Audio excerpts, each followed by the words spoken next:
Hello my fellow GameMelters, Valentin here, and I come today to ask you one simple question. What happens when one of the best mobile developers decides to team up with the publishing equivalent of Satan?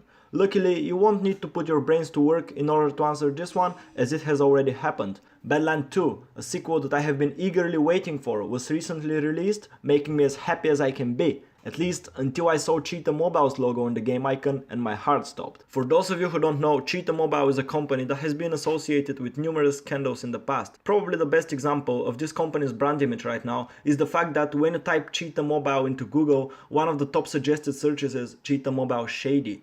Those guys have been known for buying and absolutely destroying various apps, filling them with weird permission requests, advertisements and malware. Now you probably understand why I wasn't thrilled when I saw they got their greedy hands on my favorite Badland. Anyway, we're going to leave the publishers alone for now and focus on the game itself. Graphics and sounds come first, after which we're going to move on to gameplay. Just like the previous game, Badland 2 is absolutely stunning when it comes to visuals. The foreground of the game is limbo styled, with everything being just a black silhouette. There is no way to tell where an object ends and another one begins. The same goes for the black flying balls of fur that you control, simplicity at its finest. The backgrounds on the other hand are much more detailed, giving the feeling of a whole world going on in the back, while we are trying not to fly straight into a chainsaw. Many times I did just that and suffered a terrible death while admiring the view behind me. Each of the 5 worlds that this game has to offer has a different color palette and aesthetic, each one darker and deadlier looking than the previous. On top of that, each level starts with a zoomed in shot of some creepy creature staring at you from the background, usually making you to get out of there as quickly as possible. Not everything in the foreground is completely black though, as power-ups are easy to spot and most of the time you know exactly what's going on around you. Of course, there are some cases where traps are concealed in the environment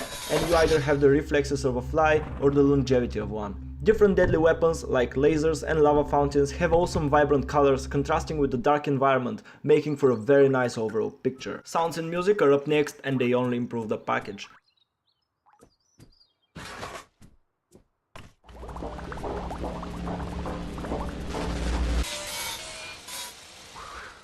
As you might expect, music in this game is creepy. The background track consists of howls, screams and mechanical sounds that can make your blood freeze. It gives you the feeling that the world has not only ended, but is now a place taken straight out of Satan's nightmares. Keep in mind that this is a puzzle platformer and building tension is not exactly an integral part of the experience.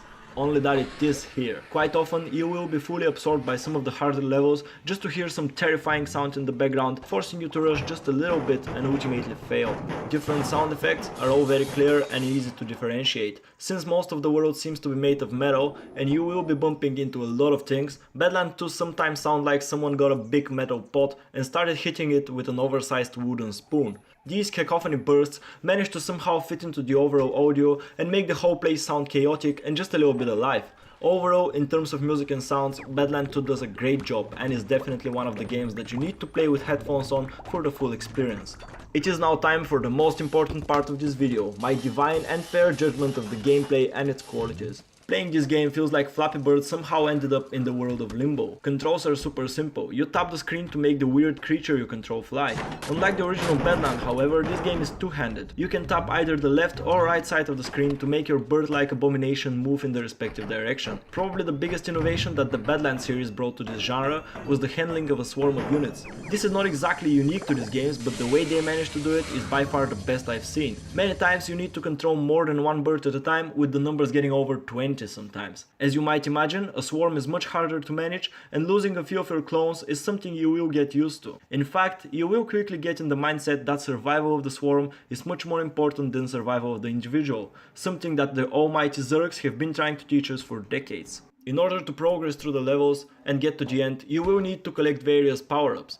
Those range from just affecting your size to actually spawning clones, slowing down time or completely changing the way you play the game. An example of the last one is a power-up which turns you into a non-flying creature, forcing you to roll if you want to move forward. Those are great additions that increase the variety of challenges and make sure the game doesn't get repetitive. For the first 2 worlds, this game is almost identical to the original Badland. No fundamentally new mechanics are introduced and it almost feels like we're playing levels that just didn't make it into the last game, which is in no way bad as the level design in these games is absolutely amazing. amazing. After reaching the third and fourth world, things start to change significantly with the introduction of so many new ways to die, ranging from freezing laser beams to actual rivers of lava. Power-ups and other mechanics also become wackier, and the game even introduces time freezing and gravity changes in the last world, called Infinity. Variety in Badland 2 doesn't come just from the wide range of power-ups and mechanics, but from the amazing level design as well. Puzzles are very different from one another, and sometimes in order to finish a level you need to abuse the game's mechanics to their ultimate extent. This fact, combined with amazing action sequences, makes for a very good flow of gameplay and great overall progression. I played the game for hours on end until I finished it, and the developers surely managed to get that grasp on the audience and not let you go until the end. I can go on describing all the little details that have been put in the levels, but I will just leave it for you to discover them. Instead, I will now talk about the monetization model of Badland 2. The game is free to play and you can actually finish it without spending a penny, something which I did just to see if it's possible. In order to unlock new levels without paying, you need to finish missions on previous ones in the lines of finish the level without dying or collect all power-ups and so on and so forth. If you want to unlock all levels at once, you can just buy the full game for £3.99, which is around $5, a price that is more than reasonable given the amount and quality of the content you get. Buying the whole game will also get you rid of the advertisements, which are pretty much everywhere. Every time you die you will see an ad, and every time you start a new level you will have to watch a full 30-second one.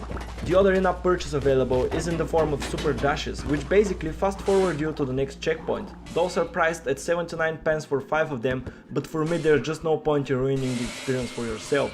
As a conclusion, Badland 2 is an amazing game, certainly one of the best that came out this year. Luckily this time Cheetah Mobile's influence only extends to the form of advertisements and doesn't ruin the whole experience. I am torn apart between wanting to support this developer and not wanting to give money to the mobile publishing Satan, but I would recommend that you go ahead and download this game and maybe even buy it. It is worth absolutely every penny. That was everything from me for today. Thank you very much for watching. I really hope you enjoyed this video. If you did, make sure to subscribe. If you didn't, I'm certain everyone in the comments would be more than happy to find out why that is. Thank you again for watching, and I'll see you next time.